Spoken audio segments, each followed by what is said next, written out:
तो दोस्तों आज तारीख हो गई है 17 मई 2024 की, साथ ही में दिन है शुक्रवार का। तो आइए बिना देर किए फटाफट से जानते हैं आज की ताज़ा खबरें और मुख्य समाचार। तो देखें आज के मुख्य समाचार की पहली बड़ी खबर, कोरोना की वैक्सीन कोविशील्ड के बाद कोवैक्सीन को लेकर भी किया गया साइड इफेक्ट्स का दावा। रिसर्च में पता चला है कि कोवैक्सीन लगवाने वालों को सांस का इन्फेक्शन, ब्लड क्लॉटिंग, इसके अलावा भी सेहत से जुड़ी कई और परेशानियां हो सकती हैं। जी हाँ, भारत बायोटेक कंपनी की कोरोना वैक्सीन जिसका नाम कोवैक्सीन है, तो इस वैक्सीन को लगवाने वालों में भी कई तरह के साइड इफेक्ट्स देखे गए हैं। ये बात इकोनॉमिक टाइम्स ने पब्लिश हुई एक रिसर्च के हवाले से बताई है। आपको बता दें, ये रिसर्च बनारस हिंदू यूनिवर्सिटी द्वारा की गई है। तो इस रिसर्च में हिस्सा लेने वाले लगभग 1/3 लोगों में कोवैक्सीन के साइड इफेक्ट्स देखे गए हैं। आसान शब्दों में कहें तो कोरोना के समय में जिन भी लोगों ने कोवैक्सीन नाम की वैक्सीन लगवाई थी, जिसको भारत बायोटेक कंपनी ने बनाया था, तो जिन भी लोगों ने कोवैक्सीन को लगवाया था उनमें से कई लोगों में कई तरह के साइड इफेक्ट्स देखे गए हैं, जैसे कि सांस संबंधी इन्फेक्शन होना, ब्लड क्लॉटिंग या स्किन से जुड़ी बीमारियां होना। शोधकर्ताओं ने, वैज्ञानिकों ने पाया है कि टीनेजर्स यानी कि जो जवान है और खास तौर पर लड़कियों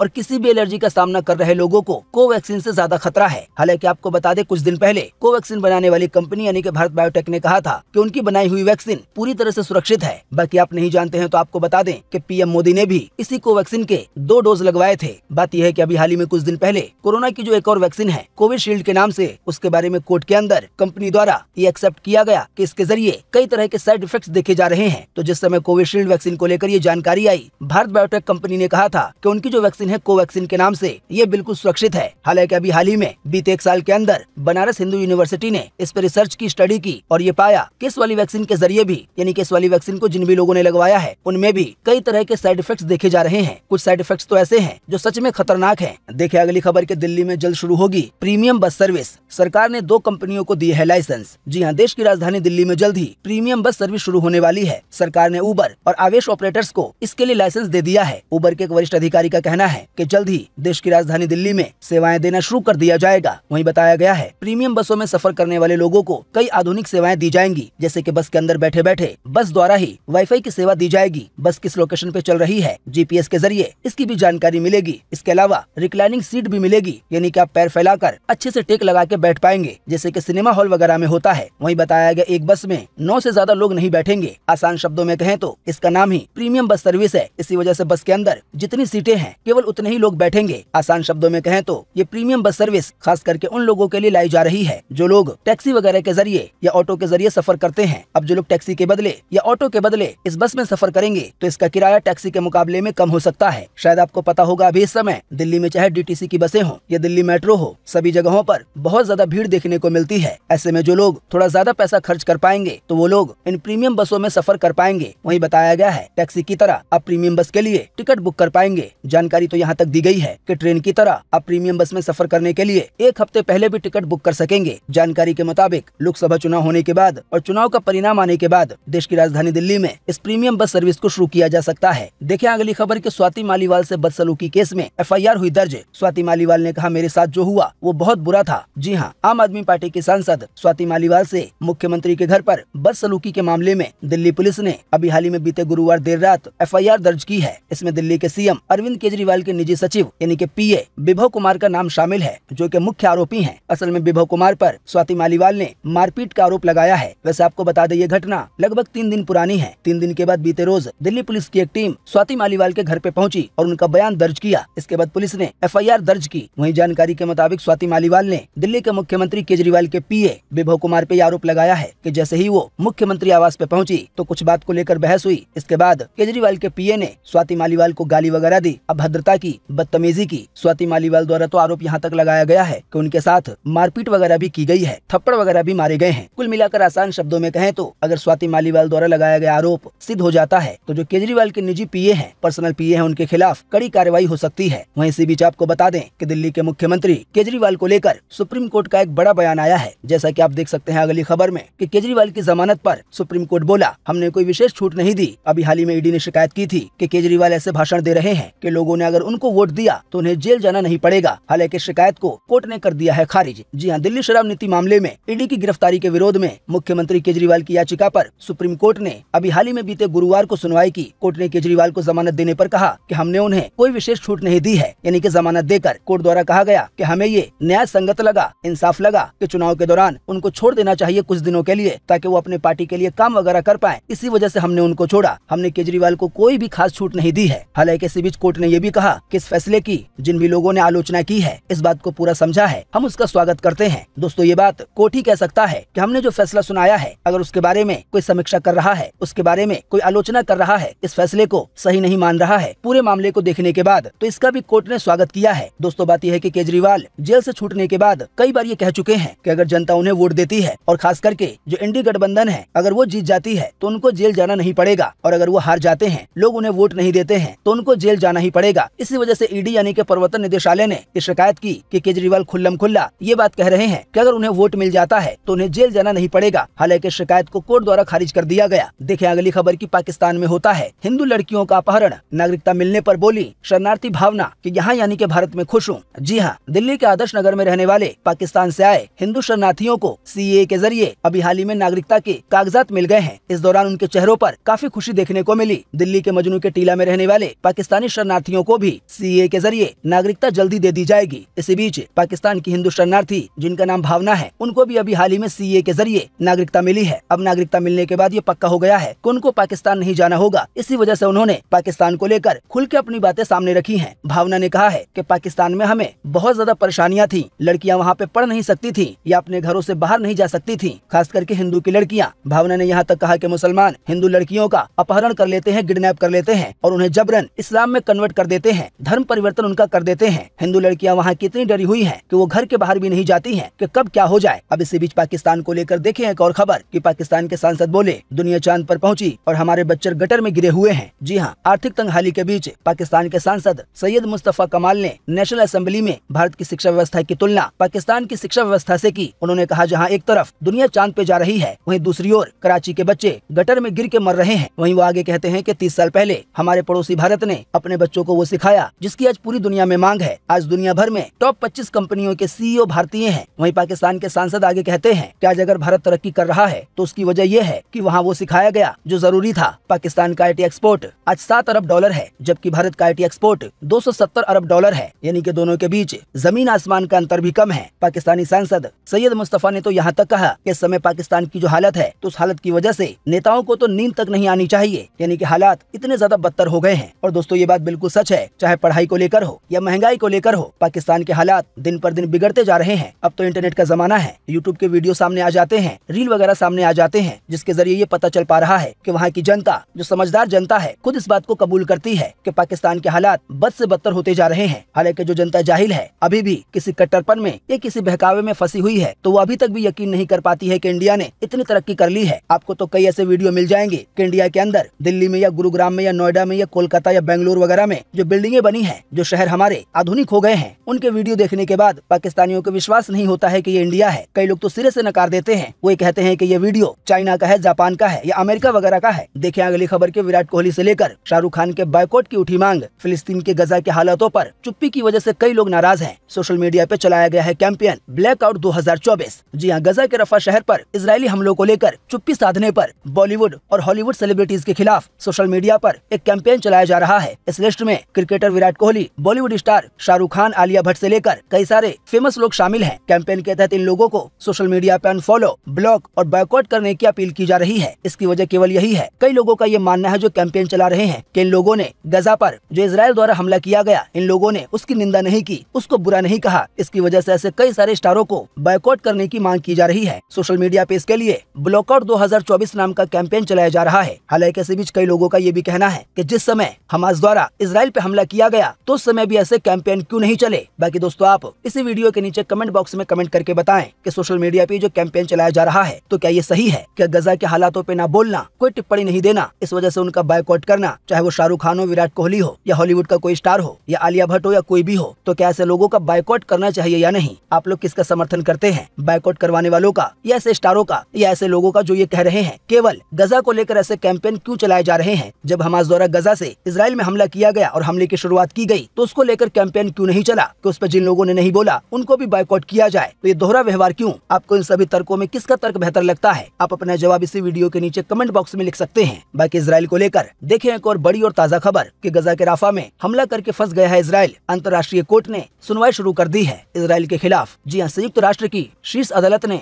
गाजा के दक्षिणी शहर राफा में इजराइल के सैन्य अभियान को रोकने के लिए दक्षिण अफ्रीका के अनुरोध पर अभी हाल ही में ने बृहस्पतिवार को सुनवाई शुरू की। ये सुनवाई 2 दिन तक चलेगी। वैसे आपको बता दें, चौथी बार है जब दक्षिण अफ्रीका ने इंटरनेशनल कोर्ट से इजराइल के खिलाफ केस चलाने की मांग की और फाइनली अब केस चलने लगा है। और ये केस इसीलिए चल रहा है कि अभी हाल ही में इजराइल ने जो गजा के राफा में हमला वगैरह किया या जो इससे पहले भी हमले किए हैं, तो ये सही था या गलत था। आने वाले दिनों में जो इंटरनेशनल कोर्ट है, जिसकी बात कई देशों को भी माननी पड़ती है, वो इस मामले में अपना फैसला सुना सकता है। ऐसे में आने वाले कुछ दिन इजराइल के लिए बड़े ही महत्वपूर्ण रहेंगे। देखिए अगली खबर कि फोन पे ने श्रीलंका में यूपीआई सुविधा लॉन्च की। जी हाँ, अभी हाल ही में बीते 15 मई को फोन पे कंपनी ने श्रीलंका में यूपीआई सुविधा लॉन्च कर दी है। आसान शब्दों में कहें तो इसकी वजह से अब श्रीलंका से पैसा भेजना या वहाँ से पैसा मंगवाना काफी आसान हो जाएगा। इसके अलावा जो वहाँ के लोग हैं उनको भी यूपीआई जैसी सर्विस मिलेगी और पैसे का ट्रांसफर या पैसे पे वगैरह करना हो, ये काफी फास्ट हो जाएगा इंडिया की तरह। देखिए अगली खबर कि अमित शाह बोले बिहार के सीतामढ़ी में बनवाएंगे भव्य सीता मंदिर। इसी बीच अमित शाह ने मधुबनी में कहा पोक भारत का है और वो हम लेकर रहेंगे। जी हाँ, देश के गृह मंत्री अमित शाह ने अभी हाल ही में बीते गुरुवार को मधुबनी और सीतामढ़ी में सभा को संबोधित किया, भाषण दिया। सबसे पहले उन्होंने सीतामढ़ी में वहाँ के लोगों से कहा कि जल्दी आने वाले दिनों में सीतामढ़ी में माता सीता का भव्य मंदिर बनाया जाएगा और ये सिर्फ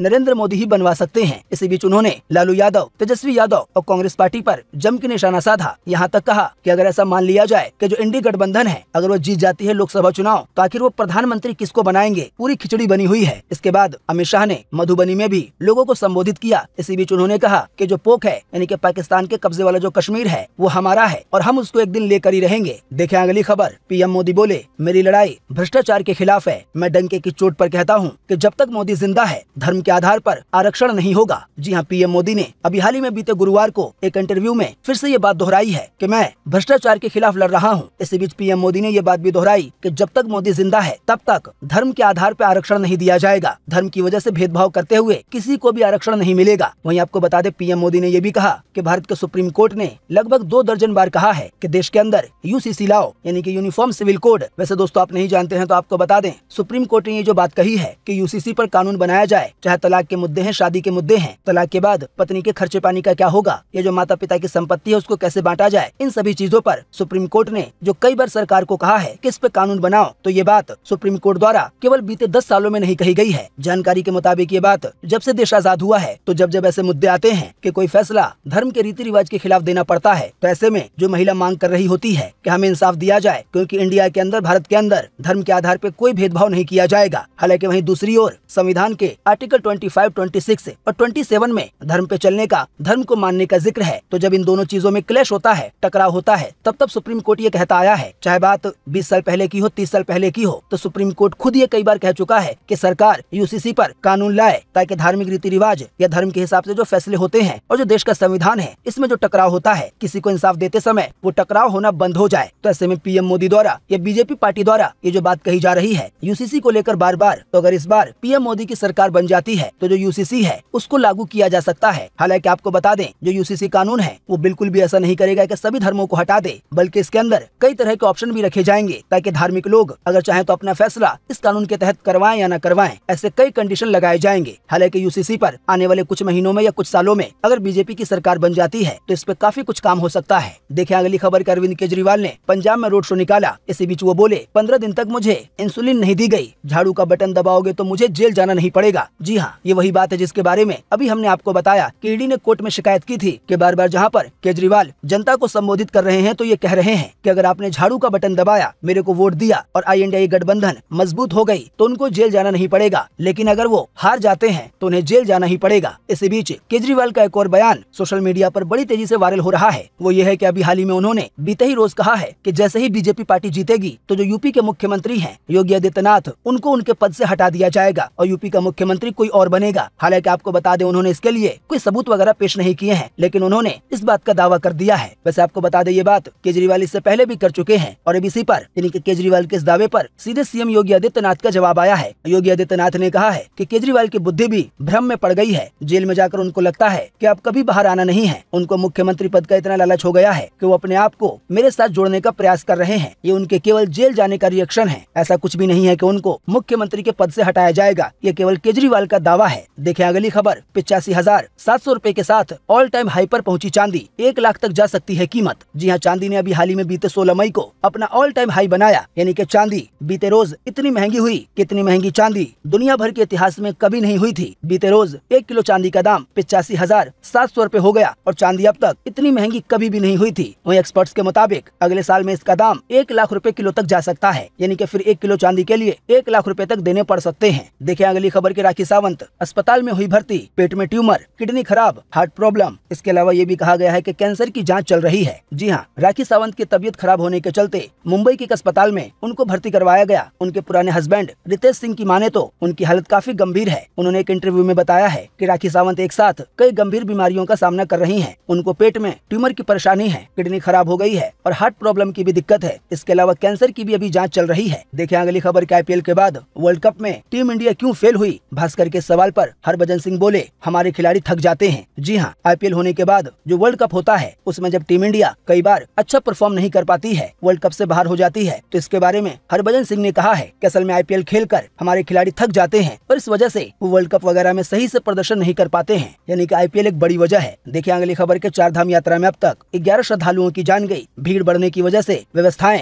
चरमरा गई हैं। वहीं प्रशासन ने अपील की है कि बिना पंजीकरण के कोई भी श्रद्धालु यात्रा न करे 4 धाम की। जी अगर आप अभी उत्तराखंड में 4 धाम यात्रा करने का प्लान बना रहे हैं तो फिलहाल इसे कुछ दिन के लिए टाल दें, क्योंकि अभी इस समय भीड़ बहुत ज्यादा हो गई है। शायद आपको पता होगा अभी हाल ही में 5-6 दिन पहले 4 धाम की यात्रा शुरू हुई और केवल इतने ही दिनों में 11 लोगों की जान जा चुकी है। और वहीं केवल इतने ही दिनों में 2,76,416 श्रद्धालु 4 धाम के दर्शन कर चुके हैं। वहीं बताया गया है ये भीड़ पिछली बार के मुकाबले में लगभग 2 गुना है। आसान शब्दों में कहें तो अब हिंदुओं में भी अपने धर्म को लेकर जागरूकता फैल रही है। जाहिर बात है ये इसी का सबूत है कि हिंदू जागरूक हो रहे हैं अपने धर्म को लेकर। इसी वजह से पिछली बार के मुकाबले में 4 धाम की यात्रा के जो भक्त हैं, जो श्रद्धालु हैं, वो लगभग डबल हो गए हैं और केवल कुछ दिनों के अंदर अंदर, हफ्ते भर के अंदर अंदर 3.25 लाख श्रद्धालु 4 धाम के दर्शन कर चुके हैं। ऐसे में आप सोच सकते हैं कि आने वाले कई दिनों में कितने सारे लोग 4 धाम के दर्शन कर पाएंगे। बाकी आप नहीं जानते हैं तो आपको बता दें, अभी तक 4 धाम यात्रा के लिए 26 लाख से ज्यादा लोग अपना पंजीकरण करवा चुके हैं। देखिए अगली खबर, मुंबई हादसे में बिलबोर्ड कंपनी का मालिक उदयपुर से हुआ गिरफ्तार। 250 टन वजनी होर्डिंग बोर्ड गिरने की वजह से 16 लोगों की जान चली गई थी। जी हाल ही में मुंबई में भयंकर आंधी आई। इस वजह से एक होर्डिंग जिस पे प्रचार वगैरह लगा होता है वो गिर गया। हालांकि ये होर्डिंग बहुत ज्यादा बड़ा था, इसका वजन 250 टन के करीब था। अब ये जहाँ पर गिरा तो वहाँ लोग मौजूद थे, इस वजह से 16 लोगों की जान चली गई और कई सारे लोग घायल हुए। तो जिस कंपनी ने इस होर्डिंग को लगाया था उसके मालिक को गिरफ्तार कर लिया गया है। देखिए अगली खबर के राष्ट्रपति बनने के 9 दिन के भीतर चीन पहुँचे वोलोदिमीर पुतिन जिनपिंग से मिले। चीनी राष्ट्रपति बोले, हमारी दोस्ती दुनिया में स्थिरता लाती है। जी हाँ, वोलोदिमीर पुतिन 5वीं बार रूस के राष्ट्रपति बनने के बाद उन्होंने चीन के राष्ट्रपति शी जिनपिंग से मुलाकात की। इस दौरान कई बातें हुई। देखिए अगली खबर कि केवल 6 घंटे में 594 किलोमीटर का सफर हो जाएगा पूरा। वहीं गंगा एक्सप्रेसवे पर फाइटर प्लेन भी उतर सकेगा। जी हाँ, मेरठ में गंगा एक्सप्रेसवे का निर्माण काफी जोरों शोर से हो रहा है। कुंभ मेले से पहले इसे चालू करने की तैयारी है। 594 किलोमीटर लंबा एक्सप्रेसवे 12 जिलों के 518 गाँव से होकर अपनी शान से गुजरेगा। लोगों के लिए मुंबई पहुँचना काफी आसान हो जाएगा। 594 किलोमीटर का सफर केवल 6 घंटे में पूरा हो सकेगा। वहीं बताया गया है लखनऊ एक्सप्रेसवे की तरह इस वाले एक्सप्रेसवे पर भी एक ऐसा हिस्सा बनाया जा रहा है जहां पर फाइटर प्लेन उतर सकेंगे अगर आने वाले दिनों में आवश्यकता पड़ती है तो। देखिए अगली खबर के बंगाल के मालदा में बिजली गिरने की वजह से 12 लोगों की गई जान। जिले में मचा हाहाकार। जी हां, पश्चिम बंगाल के मालदा जिले में बड़ी अनहोनी हुई है। जिले में बिजली गिरने की वजह से 12 लोगों की जान चली गई। बाकी आइए आपको लगे हाथों अगले 24 घंटे का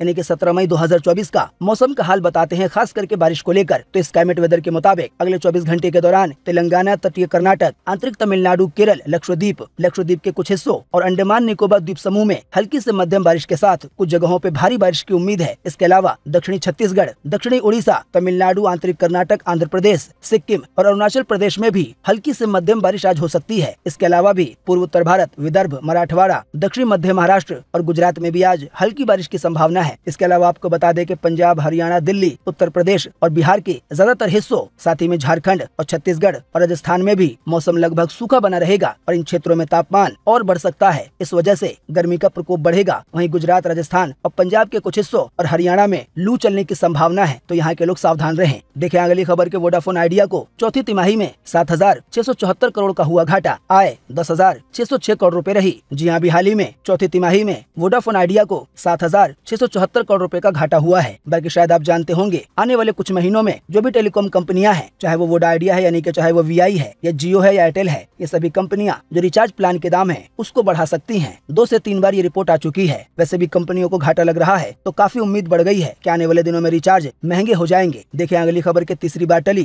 कंगना की मूवी इमरजेंसी की रिलीज। फिलहाल चुनाव प्रचार करने में व्यस्त है कंगना। जल्दी आने वाले दिनों में इस मूवी की रिलीज डेट बताई जाएगी। जी हाँ, इंदिरा गांधी के समय में जो इमरजेंसी लगाई गई थी उसी पे आधारित समेत एक फिल्म बनाई गई है जिसमें इंदिरा गांधी का किरदार कंगना ने निभाया है। हालांकि अब चुनाव के प्रचार की वजह से या अभी इस समय चुनाव का माहौल है, इस वजह से जो इमरजेंसी नाम की मूवी है कंगना की, इसको रिलीज नहीं किया जा रहा है। देखें अगली खबर के बदल गए पेट्रोल डीजल के दाम, आइए बताएं ताजा भाव। जी हाँ, बीते 16 मई को वैसे तो पूरे देश में पेट्रोल डीजल की कीमतों में कोई बदलाव यानी कि कमी या बढ़ोतरी नहीं हुई, लेकिन कुछ ऐसे राज्य हैं जहां पर कुछ पैसे के हिसाब से पेट्रोल डीजल महंगा हुआ है। यूपी, बिहार में, इसके अलावा कुछ और राज्यों में पेट्रोल डीजल महंगा हुआ। हालांकि ये महंगाई कुछ पैसों की थी। हालांकि 4 महानगरों में यानी कि दिल्ली में, मुंबई में, कोलकाता में पेट्रोल डीजल के दामों में कोई बदलाव नहीं हुआ। इन चारों ही महानगरों के ताजा दाम पेट्रोल डीजल के आपकी स्क्रीन पर हैं। देखें अगली खबर के सुप्रीम कोर्ट बार एसोसिएशन के अध्यक्ष बने एडवोकेट कपिल सिब्बल। अभी हाल ही में इसका चुनाव हुआ था। उन्होंने सामने वाले बंदे को हराते हुए बार एसोसिएशन का पद हासिल किया। देखें अगली खबर के जेट एयरवेज के फाउंडर की पत्नी अनीता गोयल का हुआ निधन। लंबे समय से कैंसर से जूझ रही थी। अभी हाल ही में बीते रोज मुंबई में आखिरी सांस ली। देखें अगली खबर के आज देख पाएंगे राजमौली की एनिमेशन बाहुबली मूवी। जी हाँ, आज 17 मई को राजमौली की, जिन्होंने बाहुबली फिल्म बनाई थी और इस मूवी ने सभी रिकॉर्ड तोड़ दिए थे, तो इसी मूवी का एनिमेशन रूप सामने आया है। इनके कार्टून वाले वीडियो के तर्ज पर बाहुबली मूवी बनाई गई है। बताया गया इस एनिमेशन मूवी में कई मामलों में कहानी अलग देखने को मिलेगी और यह एनिमेशन मूवी आज डिज्नी प्लस हॉटस्टार पर रिलीज होगी। तो दोस्तों, उम्मीद करते हैं कि आज की इस वीडियो से आपको काफी कुछ जानकारी मिली होगी। हम बस इसके बदले में आपसे इतना ही चाहते हैं कि आप इस वीडियो को लाइक कर दें और शेयर कर दें, क्योंकि आपका लाइक और शेयर करना ही होता है हमारी मेहनत का फल। वीडियो देखने के लिए आपका बहुत बहुत धन्यवाद। Thanks for watching.